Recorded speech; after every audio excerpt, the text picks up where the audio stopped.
Ipinapaalala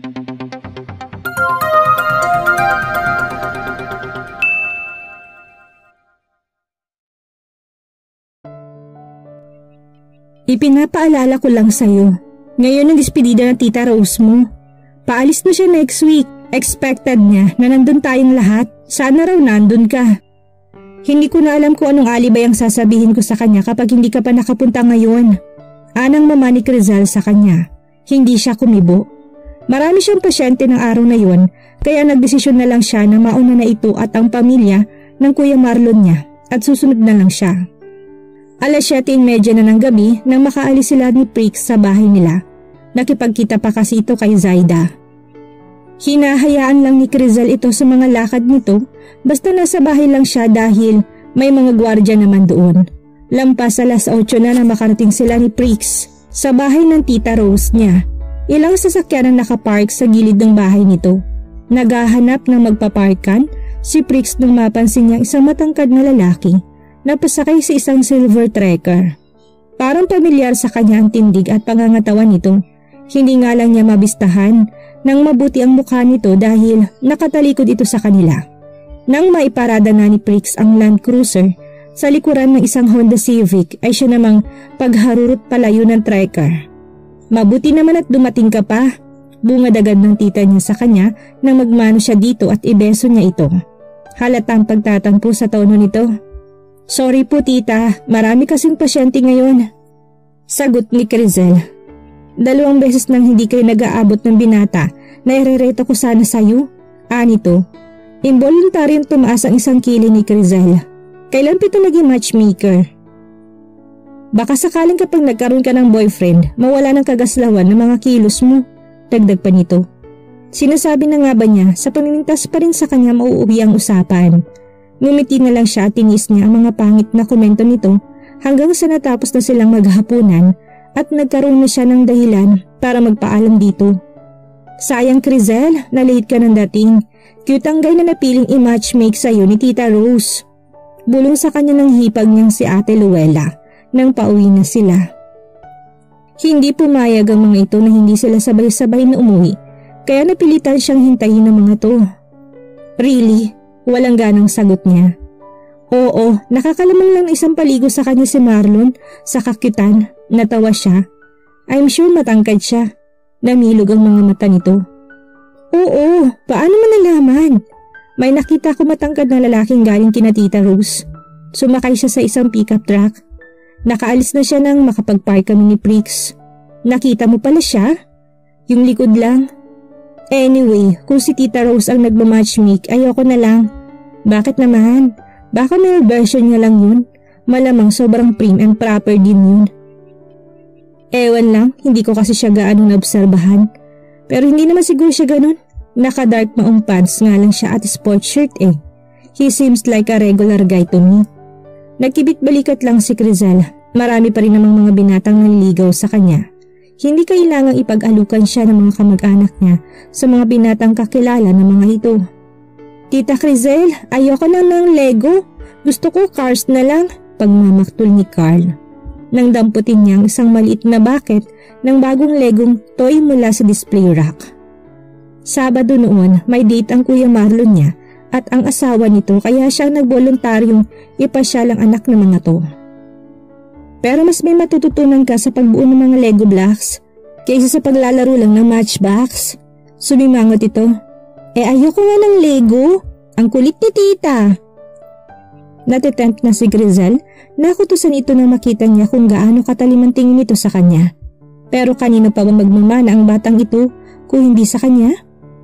Kung ano ang ibidait at ikinamasunurin ng kuya niya noong mga bata pa sila ay siya namang ikinapasaway niya. Okay, hindi ko nakukunin. Aniya habang binabalik sa display rack ang bucket na laruan. Ano ba kung shape lang ng kotse ang matutunan mong i-drawing sa buong buhay mo? Tss. Paminsan-minsan kasi isipin mo rin kung anong gusto ng iba at hindi palagi ang gusto mo na lang ang nasusunod. Anang boses ng isang lalaki. Napalingon siya sa likuran niya kung saan nagbumulang boses. Nalaki ang mga mata niya na makitang matangkad na bulto ni Gideon. Lalo itong gumwapo ngayon, may clean ang gupit ng buhok nito at bagong ahit ito. Fresh na fresh itong tingnan. Wait, sabi niya na bitbitin itong isang malaking bakat ng Lego at magtungo na ito sa counter. Tita, napupupo ako! Napangiwi si Crizelle. Ang galing talagang tumiming ng pamangkin niya. Pigilan mo muna, kailangan ko makausap ang lalaking yun. Yun ang pagkakataong hinihintay niya. Kailangan niya malaman kung saan ito nakatira at kung saan ito dinala ang barb stallion na binili nito. Hinagip niyang kamay ni Carl para sundan ang lalaki. Tita! Pumalaho ng iyak ang pamangkin niya, kasabay na mahinang tunog at mabahong aningasaw. Kapag mamalasin ka nga naman. Puno ng mga taong isa sa mga function room ng Dusit Thani Hotel kung saan gaganapin ang tao ng Conventional League of Philippine Veterinary Doctors. Pagkatapos mag-register sa reception desk ay naghanap si Crizelle ng bakanting upuan. Namataan niyang kinaroroonan ni Dr. Roberto Torre, ang matandang veterinaryo na nakatabi niya ng pwesto noong nakaraang convention. Good-natured ito at palakaibigan. Nilapitan niya ito. Hello Dr. Torre. Nakangiting bati niya dito. Automatikong ngumiti ito na makita siya. Oh, so we meet again, Dr. Arturo Wright? Arnulfo po, Doc. Pagtatama ni Crizelle, sinenyas nitong bakanting silya sa tabi nito. Kamusta ka na? Good to see you again. Same here, Doc. Kamusta na po? I'm fine. Kasama ko ngayon ang misis ko. Dinala siya ng mga apo ko sa mall na malapit dito. Talaga po, sana ma-meet ko rin siya. Sigurado yun. Susunduin nila ako dito mamaya. Pero after 3 days pa kami uuwi kapag natapos ng convention natin. Nakikituloy kami ngayon sa bahay ng anak ko dito sa Makati. Nabanggit niyo na dati sa akin na taga Cavite kayo, hindi po ba? Oo, sa Alfonso, Cavite. Halos boundary na ng Alfonso at Mendez yung lugar namin. Malayo po pala? Oo, pero magandang lugar namin. Maraming prutas doon, flower gardens at baka may rancho po ba doon? Oo, lalo na doon sa lugar namin. Halos magkakatabi lang ang mga rancho. Pwede ka magbakasyon doon. Better yet, sumama ka sa amin bukas ng umaga. Tsak na matutuwa ang asawa kong si Roma. I'm sure mag-e-enjoy ka doon, iha. Gusto ni Crizelle ang ideyang yon. Gusto niya makapunta sa malawak na rancho. Nakakahiya naman po sa misis niyo. Ang totoo niyan, siya ang mas matutuwa kung magbabakasyon ka doon. Siya lang kasing babae sa bahay. Narito na kasi sa Maynilang mga bata. Dumadalaw na lang sila sa Alfonso paminsan-minsan. Naku, Duk, huwag niyo ako bibiruin ng ganyan. I may take you up on your offer. Natatawang sabi niya dito. Aba, sino bang nagbibiro? Okay lang po ba talaga sa misis niyo? Inulit lang nitong sinabi nito kanina. Gustong gusto talaga niyang sumama sa mga to. Kaya lang, ay tsak niya hindi siya papayagan ng mama niya. Kung sakaling mapayagan siya nito, paano niya ipapaliwanag kina Dr. Torre kung bakit may bodyguard pa siyang kasama? Pura, gisingin mo nga si Crizelle, utos ni Carmelita sa kawaksi. Paubos ng laman ng tasa ng kape niya, hindi pa rin lumalabas si Crizelle mula sa kwarto nito. Mahuhuli na kamo kami sa worship service kapag hindi pa siya kumilos. Opo, ma'am. Iniwan na siya nito tingin ang kwarto ng anak niya. Nang bumalik ito, may dala itong isang sulat. Ma'am, yan na lang po ang nakita ko sa kwarto ni Crizelle. Wala po siya doon. Anang katulong at inabot sa kanya ang hawak na sulat. Nakakunot noong kinuha niya rito ang sulat. Pangalan niyang nasa labas ng sobre. Binasa niya yun, muntik na siyang mapamura. Nakasaad doon na magbabakasyon daw ang anak niya sa Cavite. Hindi nga lang nito binanggit kung saan eksakto doon. Mabubuting tao raw ang tutuluyan nito doon, kaya hindi na daw ito maaano. Humihingi ito ng sorry sa kanya. Alam daw nito na hindi niya ito papayagan, kaya hindi ito personal nagpaalam sa kanya. Mainit ang ulong tumayo siya sa kinaupuan. Pura, tawagin mong gwardya. Paano nakalabas si Crizelle nang hindi niya namamalayan? Tawagan mo rin sa telepono si Prix. Gusto ko kamo siya makausap. Ma'am, off po ngayon ni Prix, hindi po ba? Wala akong pakialam. Basta papuntahin mo siya dito. Nang makausap niyang gwardya, sinabi nitong umalis nga raw si Crizelle. Wala naman daw siyang ibinilin dito na hindi dapat payagang umalis ang anak niya, kaya hinayaan lang daw nito. Hindi niya masisi ang pobreng gwardya dahil totoo naman ang sinabi nito. Ngayon lang yung ginawa ni Crizelle. Kaya paano ba niya may isip na mabiling sa gwardya na wag payagang makaalis ito ng walang kasama? Bandang 9:09 na ng umaga nang tawagan siya ni Crizelle. Sorry ma, bungad agad nito. Alam ko kasi hindi niyo ako papayagan kaya hindi na ako nagpaalam sa inyo ng personal. Sorry kung worry kayo. Pero safe naman ako dito. Walang nakakakilala sa akin dito. Naku Crizel, papatayin mo talaga ako sa nervyos. Hanggang kailan mo ba pasasakitin ang ulo ko? Ma, sorry na. Ang ganda-ganda na lugar dito. Gusto ko sana makapunta rin kayo dito ni na kuya. Pero baka madami ang tinutuluyan ko dito sa threat ng mga buhay natin. Umuwi ka na. Saan ba yan sa Cavite? Tell me. Tensyonadong sabi niya. Pero, Ma, do as I say. Kung gusto mo magbakasyon, may bakasyon tayo sa Pampanga. Gusto ko lang naman makalaya kahit ilang araw lang. Ilang taon na tayong binabantay ng bodyguards. I've almost forgotten how it feels like to be free. Kinalma niya sarili. Anak, please umuwi ka na. Sabihin mo kung nasan ka at susunduin ka namin ni Prix. I can't do that. Ma, at least not yet. Lalo siyang natensyon sa sinagot nito. At bakit? Dahil baka masundan lang kayo ng gustong pumatay sa atin, Ma. Kaya sorry po kung hindi ko kayo masusunod. 3 araw lang naman po ako dito. Bye Ma, take care. Nawala na ito sa kabilang linya. Sinubukan niyang tawagan ng cellphone nito ngunit naka-off na yon. Hinimas ni Crizel ang buhok ng kabayo sa kwadra. Isang saddle horse breed lang ito at hindi gaano kalakihan. Ayon kay Tito Roberto, yun ang gusto niyang itawag niya rito ay maaaring ang sakyan yun kung gusto niyang mamasyal. May malawak na nyugan sa likuran ng mga to. Tinakasan niyang mama niya nang sumama siya sa mag-asawang Roberto at Roma Torre. Nakisakay na lang siya sa pickup truck ng mga ito patungo sa lugar ng mga ito sa barangay Taiwanak, Ilaya sa Alfonso. Sinadya niya na huwag magdala ng sariling sasakyan. Alam ni Crizel na nagalit ang mama niya sa ginawa niyang pag-alis ng hindi personal na nagpapaalam dito. Saka na lang niya haharapin ang galit nito. Sa ngayon, naroon siya para samantalahin ang napakagandang kapaligiran at namasyal siya sa malawak na nyugan. Nang mapagawi siya sa kanan ay nakita niyang rancho sa kabilang bakod. Napakalawak nun. Nasa isang malawak na koral ang mga baka. Nakita niya isang patpating binatilyo sakay na isang barred horse. Kamukha yun ng kabayo na napanalunan ni Gideon sa bidding. Nakadama ulit siya ng panghihinayang ng maalalang kabayo. Tapos na maglandi si Feby. Sayang at hindi ito napunla ng stanyo na kalahi nito. Nawawala na tuloy siya ng interes sa pagbibreed ng kabayo. Tulad nga na sinabi ng mama niya, wala silang space para doon. Kung sa bakasyon na nila sa Dao sana siya titira, pwede pa. Pero ngayon naroon siya sa lugar na malawak at ideal para magbreed ng mga hayop na nanauli na naman ang interes niyang mapalahian si Feby at magkaanak ito. May isang oras din silang naglibot ng kabayo bago niya ito binalik sa kwadra. She felt refreshed and light-hearted. Kung sana lang maaari siyang mamasyal ng ganong kalaya kahit nasa Maynila na siya. Nang bumalik si Crizel sa harap ng bahay ay nakahain sa garden set ang bibikang buko at malamig na buko juice. O kamusta ang pamamasyal mo? Usisa sa kanya na nakangiting si Tita Roma. Halika't saluhan mo ko sa merienda. Okay naman po tita. Thank you po. Nag-enjoy po talaga ako. Nakapasyal ako sa nyugan. Nakita ko rin po yung rancho sa bandang kanan ninyo. Aniya habang umupo sa tabi nito. Ah, oo. Yun ang Rancho Adelfa. Klayante sila ng Tito Roberto mo. Sinubo niyang tinidor ng bibingka. Ang sarap naman po ng bibingkang to. Wala pa ako natitikmang ganito sa Maynila. Lumuwang ang ngiti nito. Maraming gumagawa ng ganyan dito sa Alfonso. Hindi mo na itatanong. Yan ang specialty ko. Dahil sa bibingkang bukong niluto ko noon, na in love sa akin si Roberto. That is true. Sabad ni Tito Roberto nakalalabas lang galing sa loob ng bahay. Nakangiting lumapit ito sa kanila. Nagayo mo ako sa Tita Roma mo noon dahil dyan sa bibingkang buko. Siya lang ang may ganyang kasarap na recipe ng bibingkang buko.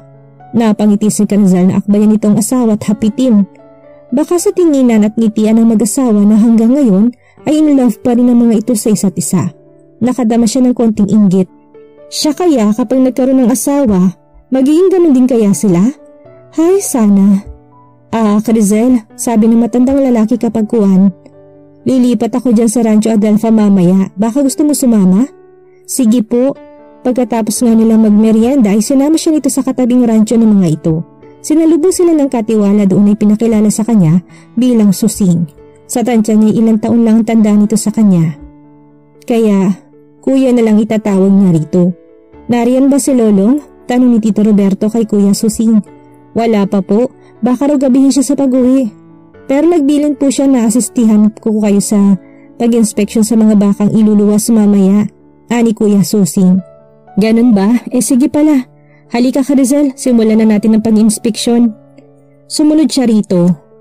Mabait at very down to earth ang may-ari nitong Rancho Adelfa.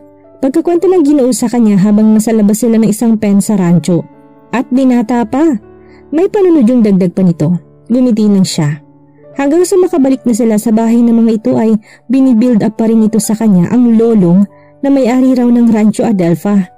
Nang umagang bago ihatid si Crizal ni Tito Roberto sa terminal ng aircon bus na sasakyan niya pa uwi, nakita niya sa matangkad na lalaki sa Rancho Adelfa. Bukas ang malaking gate kaya natatanaw niya ito mula sa bintana ng pickup truck ng veterinaryo. Kausap na matandang lalaki ang katiwalang si Kuya Susing. Nakatalikod ang mga ito sa kanya kaya ang taas at ang lapad ng pangangatawan nito ang nabistahan niya. Katulad ito ng taas at pangangatawan ni Gideon Tierra. Pero sobrang coincidence naman yata kung ito si Gideon. Siya si Lolong, sabi ni Tito Roberto. Marahil ay napansin itong tinitingnan niyang lalaki. Siya ang sinasabi ko sa iyo may-ari ng Rancho Adelfa. Sayang at nakatalikod siya sa atin. Ginagarantihan ko sa iyo na gwapo siya. Anito sa tonong nanunudyo. Nakangiti nagkibit balikat lang si Crizal. Hindi niya alam kung makakabalik pa siya sa lugar na yun o hindi na. Hindi mo ako madadaan sa paglalambing at pambubola mong bata ka.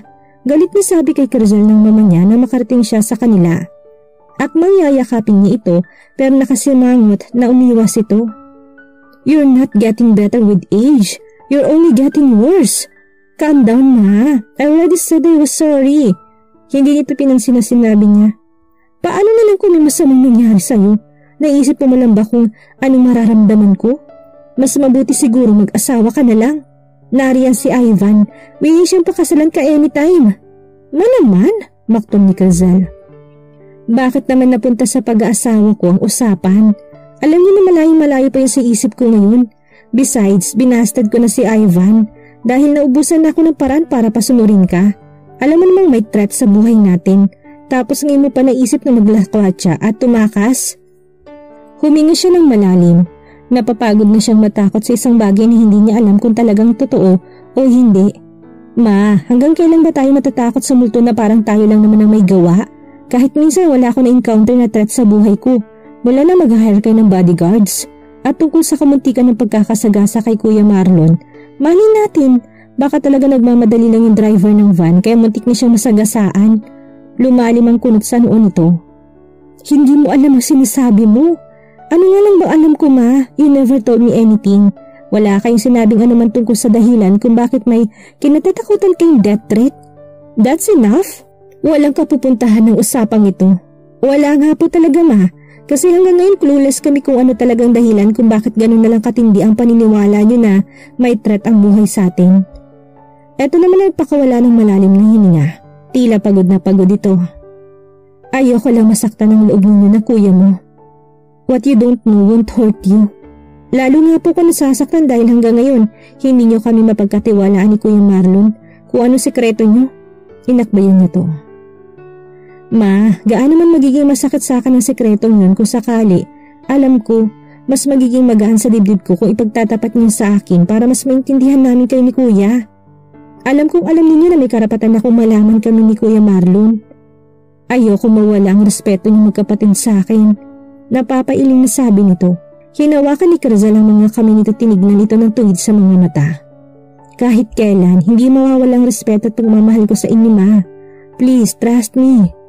Pinakatitigan muna siya nito bago ito nagsimulang magkwento. 5 years ago, may dinulog sa korte na isang kaso ng murder. College dropout ang nakapatay. Ako ang nakabunot ng raffle para husgahan yun. Mahirap lang ang biktima at ulila pa sa ama. Hindi kaya ng nanay niya na pagsabayin ng paghahanap buhay at ang pagpapatuloy ng kaso. May dalawa pang nakakabatang kapatid ng biktima na kailangang asikasuhin ng nanay nila. Nalaman ko na gusto ng ina ng biktima na iurong na lang ang kaso at magpaareglo na lang. Nahihirapan daw ito dahil wala namang ibang tumutulong dito. Kinausap ko siya, lingid sa kaalaman ng akusado. Binigyan ko siya ng financial support at pinapangako na itutuloy pa rin niya ang kaso. Alam ko lumabag ako sa code of ethics ng mga huwes at hindi tama yun. Sa ginawa ko, pwede ako matanggalan ng lisensya at maparusahan kapag napatunayan niya na magreklamo. But there was no way I could let a trigger happy criminal go unpunished. Ako naman na makukonsensya kapag nakapambiktima ulit ang kriminal na yun ng isang inosente. Gumulong ang kaso hanggang sa mahatulan na akusado. Pero ilang buwan lang pagkaraan nalaman ng mga kamag-anak na akusado ang ginawa ko. Hindi sila nagsampa ng reklamo laban sa akin. Mahirapan kasi silang patunayan yun. Pero nagbanta sila sa akin na buhay nating apat ang magiging kapalit sa pagkakakulong ng lalaking yun. Anak, hindi ko makakaya kapag may isa sa inyo na kapatid mo ang mapapahamak dahil sa ginawa ko. Tama nang namatay ang papa mo sa isang napakasakit na paraan. Hindi ko nakakayanin ng ganong heartbreak. Kaya naisip ko na mag-hire ng bodyguards para sa atin. Niyakap ni Carzal ito ng mahigpit. All these years, hindi ko alam na ganong kabigat pala ang dalahin niyo. Imagine the misery and fear you've been through. Hindi man lang namin kayo nadadamayan. Higit sa lahat, nakakadagdag pang pagiging pasaway niya sa pasanin nito. Hindi ka galit sa ginawa ko? Hindi mo ko kinakahiya? Ano ba kayo, ma? Bakit ko kayo kakahiya? Labag man sa batas ang ginawa ninyo, mas magiging labag sa batas ng Diyos na hayaan niyo makalayang isang taong nagkasala. And I'm more than proud of you, ma. You did what your conscience thought was right. Noon lang tumumiti. Salamat, anak. Ilang buwan lang dumaan pagkatapos manggaling ni Carzal sa Alfonso, nang isang araw ay nakatanggap siya ng email mula kay Tito Roberto. Nagkaroon daw ito ng mild stroke. Ipinagbawal daw rito ng doktor ang nakakapagod ng mga aktibidad kasama paggagamot nito ng mga hayop hanggat hindi na nanauli ang dating kondisyon. Itinatanong ito sa email sa kanya kung interesado daw siyang maging substitute muna nito. Maaari daw siyang tumuloy sa tahanan nito kung papayag siya sa alok nito. Natuwa si Carzal na siya ang naisip itong alukin ng trabaho nito. Ang totoo, bored na siya sa klinik niya. Kadalasan mga alaga lang ng mayayaman ang ginagamot niya doon. Na maiba lang ang mood ng alagang hayop ay dinadala na yan sa veterinaryo. Walang challenge sa kanyang mga ganong pasyente. Ang safety nga lang niya ang problema kung sakaling tanggapin niyang alok ni Tito Roberto. Katawa-tawa namang lalabas kung isasama pa niya doon si Prix. Gusto talaga niyang tanggapin ang alok ni Tito Roberto pero kailangan muna niyang ikonsulta yon sa mama niya. At dito na po nagtatapos ang ikalawang kabanata ng ating kwento at sana muli niyo po akong samahan sa mga susunod pang kabanata. Maraming salamat po at ingat po tayong lahat.